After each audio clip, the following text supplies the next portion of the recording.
There's one mistake Sigma males make in relationships that destroys everything they've built. And it's not what you think.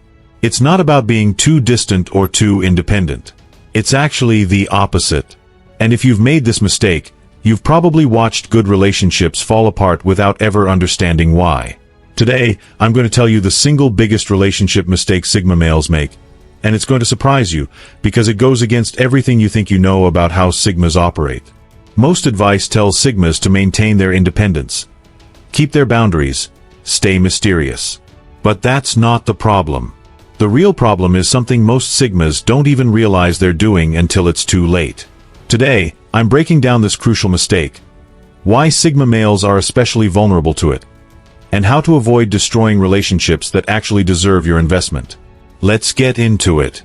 The crucial mistake: treating good partners like everyone else. Here it is, the mistake that ruins Sigma male relationships more than anything else. You treat good partners the same way you treat everyone else. You've spent your whole life being selective, guarding your energy, maintaining boundaries, keeping people at a distance until they prove themselves worthy of your time and trust. And this approach works brilliantly for keeping out toxic people, time wasters, and energy vampires. But here's the problem. When you finally meet someone who actually deserves your investment, someone who respects your boundaries, someone who adds genuine value to your life, you keep treating them with the same guarded approach you use with everyone else. You've become so good at being selective that you forget how to be present with someone who's earned your presence. Think about it. Your partner has proven themselves. They respect your space. They've demonstrated consistency. They've shown up when it mattered. They've passed every unconscious test you put them through. They're not trying to change you, control you, or drain your energy. And yet, you still operate like they might betray you at any moment. You still withhold parts of yourself. You still keep the same emotional distance you maintain with acquaintances. You still treat the relationship like it's on permanent probation. This is the mistake. Not recognizing when someone has graduated from person I'm evaluating to person who has earned my trust and investment. Not adjusting your behavior to match the relationship you've actually built. Why Sigmas are vulnerable to this mistake. So why do Sigma males fall into this trap more than anyone else? It all comes down to how you learn to protect yourself. You've spent years, maybe decades, perfecting the art of emotional self-sufficiency. You've built walls that keep out manipulation, drama, and energy drain. But here's the truth. Walls don't differentiate. Once they're up, they keep everyone out, including the people who shouldn't be kept out. Most people have walls with gates. Sigma males have fortresses with no obvious entry point. You've made yourself so invulnerable that you've also made yourself unavailable, even to people who've proven they're safe. And then there's the pattern recognition problem. You're great at spotting patterns. You remember every betrayal, every boundary violation, every disappointment. So your brain assumes everyone will eventually do the same. You become so focused on avoiding past mistakes that you can't fully appreciate present opportunities. You prepare so much for betrayal that you can't recognize loyalty. You're so used to people letting you down that you can't accept someone consistently showing up.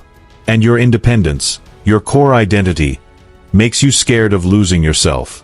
So even in a good relationship, you maintain maximum distance just to prove you're still independent. You protect your identity at the expense of the connection. What this looks like in real life. Here are concrete examples of how this mistake shows up. Your partner wants quality time, not because they're clingy, but because that's normal in healthy relationships.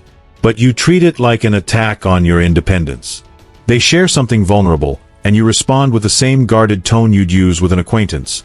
Not because you don't trust them, but because being guarded is your default. They make long-term plans with you, and you feel suffocated because you still operate like a lone wolf who just happens to be dating someone. They want to know your inner thoughts, because that's how emotional intimacy works, but you keep everything surface level because you've never adjusted your privacy settings. They consistently show loyalty, reliability, respect, and you don't acknowledge it.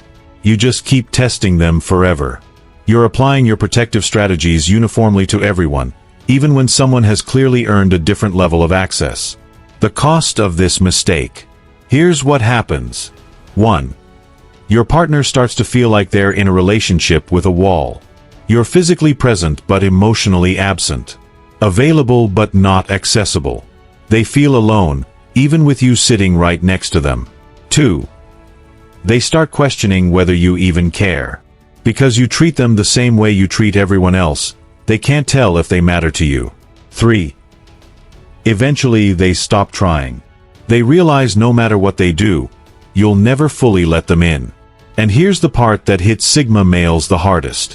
When they finally leave, you realize what you had. They were perfect for you. They respected your independence. They didn't create drama. They added value to your life. But now, they're gone. And you're left knowing you destroyed something great, not through betrayal or conflict, but through unavailability. The truth Sigma males don't like to hear. There's a difficult truth Sigma males often don't want to accept. Being guarded with everyone isn't strength. It's fear dressed up as boundaries. It's the fear of being hurt again, the fear of losing control, the fear of being vulnerable in a world that hasn't always been kind to your sensitivity. But fear, no matter how cleverly disguised, can't build intimacy. It can't nurture connection. And it definitely can't maintain a healthy relationship. True independence isn't about keeping everyone at arm's length for the rest of your life. It's not about maintaining emotional distance as a permanent strategy. Real independence means you're stable and secure enough within yourself that you can allow someone trustworthy into your world without losing who you are. Independence isn't isolation. Independence is the ability to stay grounded in your identity even as you build a connection with someone else. And here's the harsh reality most Sigma males never consider.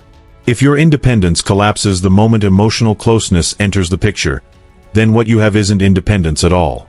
It's dependence on isolation. It means you can only function at your best when no one expects anything from you emotionally.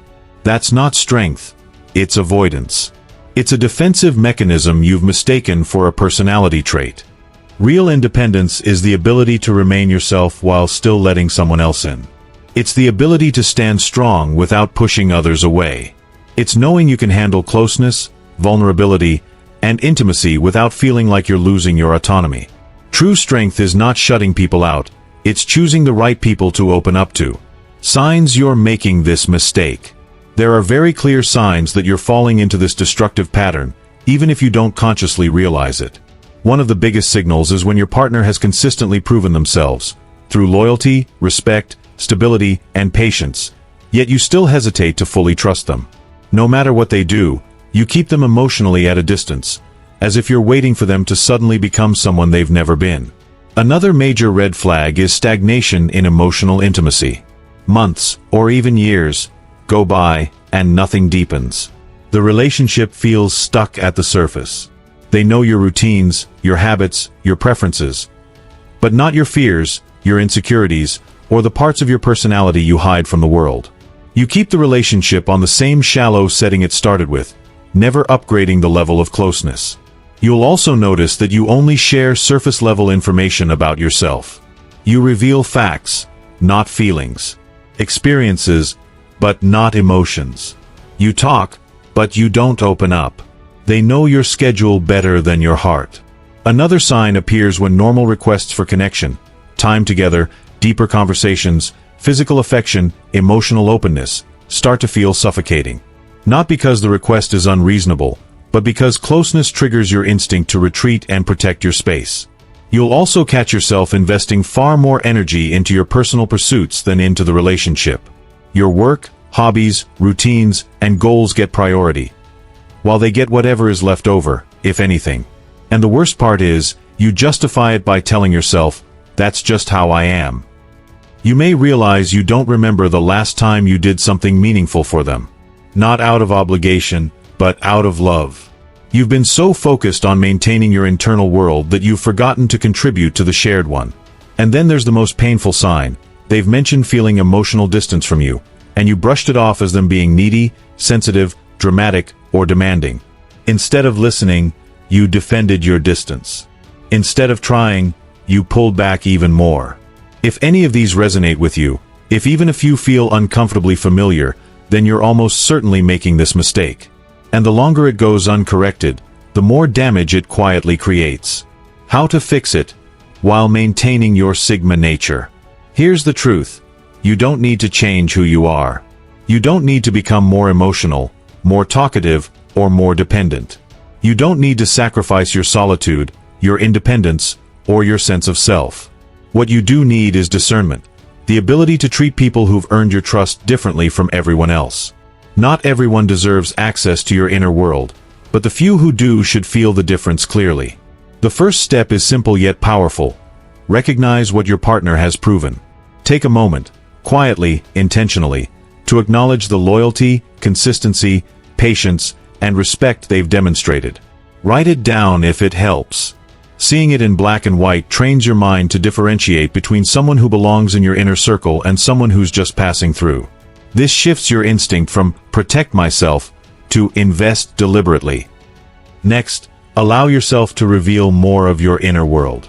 This doesn't mean exposing every fear or sharing every vulnerability. It means going beyond the emotional minimum. Talk about your thoughts, your goals, your worries, and your dreams.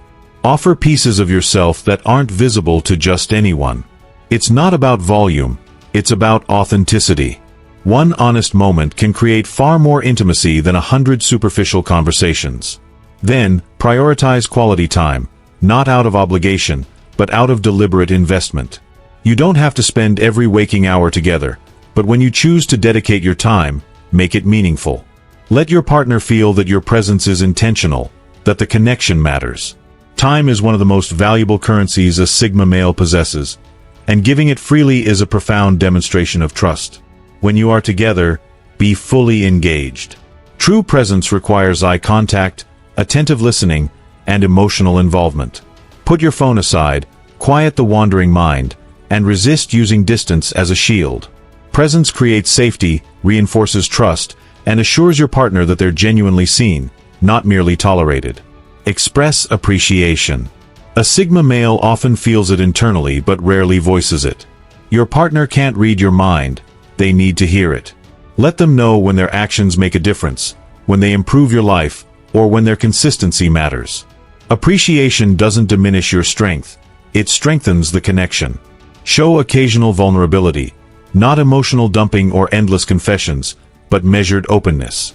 Let them see the human beneath the composed exterior. A carefully timed moment of honesty lands exponentially harder coming from someone who normally carries himself with restraint. Vulnerability, when controlled, is a strength, not a weakness. Finally, make decisions with both of you in mind. You're no longer a solitary operator navigating life alone. Independence isn't isolation. It's the ability to include someone in your life without compromising who you are. Consider how your choices affect the partnership. Not to limit your freedom, but to enhance the connection. The goal is harmony, not transformation. Be present, but not overwhelmed. Be independent, but not detached. Be vulnerable, but never fragile. Be invested, but never dependent. This is how a Sigma male preserves his essence while cultivating a relationship that flourishes rather than falters. This is how you protect both your identity and your connection at the same time. The long-term consequences of ignoring this. If you choose to ignore this pattern, if you keep treating good partners the same way you treat the world, you will eventually face the cost. And that cost doesn't show up suddenly. It shows up slowly, silently, and then all at once. You'll find yourself moving through a series of relationships with genuinely good people.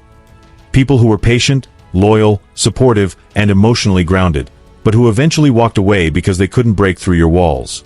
At first, you'll convince yourself that they simply weren't the one, or that you're better off alone. But eventually, even you will recognize the pattern. Good people didn't fail you, you failed to let them in. Or worse, you may stay in a long-term relationship, but it will feel hollow and emotionally starved. You'll be in the same house, the same bed, the same shared life, but emotionally worlds apart. You'll feel disconnected. They'll feel invisible. And the relationship will become more of a routine than an intimate bond. Two people committed on paper, but alone in practice. And if enough time passes, loneliness stops feeling like a preference and starts feeling like a punishment, like a consequence of refusing to let the right people get close. You may pride yourself on solitude now, But later in life, solitude becomes heavier when you realize you didn't choose it.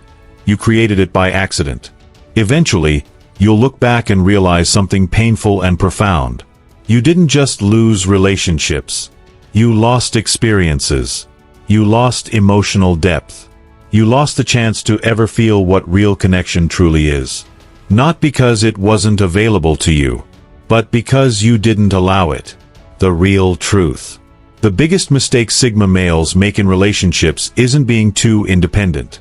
Independence is your strength. It's what makes you grounded, stable, and self-sufficient. The real mistake, is failing to recognize when someone has earned a different, deeper, more open version of you. Your selectiveness is one of your greatest assets. Your inability to differentiate is your greatest flaw. Not everyone deserves access to your heart, but the ones who do should feel a clear difference in how you show up. Independence doesn't mean emotional starvation. Boundaries don't have to become barricades. Being a Sigma doesn't mean keeping everyone at the same level forever. Don't let your devotion to independence drive away the people who respect it. Don't let your fear of vulnerability rob you of the relationships that could have nourished your life. Don't treat everyone like they're temporary when someone has already shown you they want to stay. Learn to be fully present with the people who have earned your presence. That's not weakness. That's not losing your edge. That's not abandoning your nature. That's wisdom.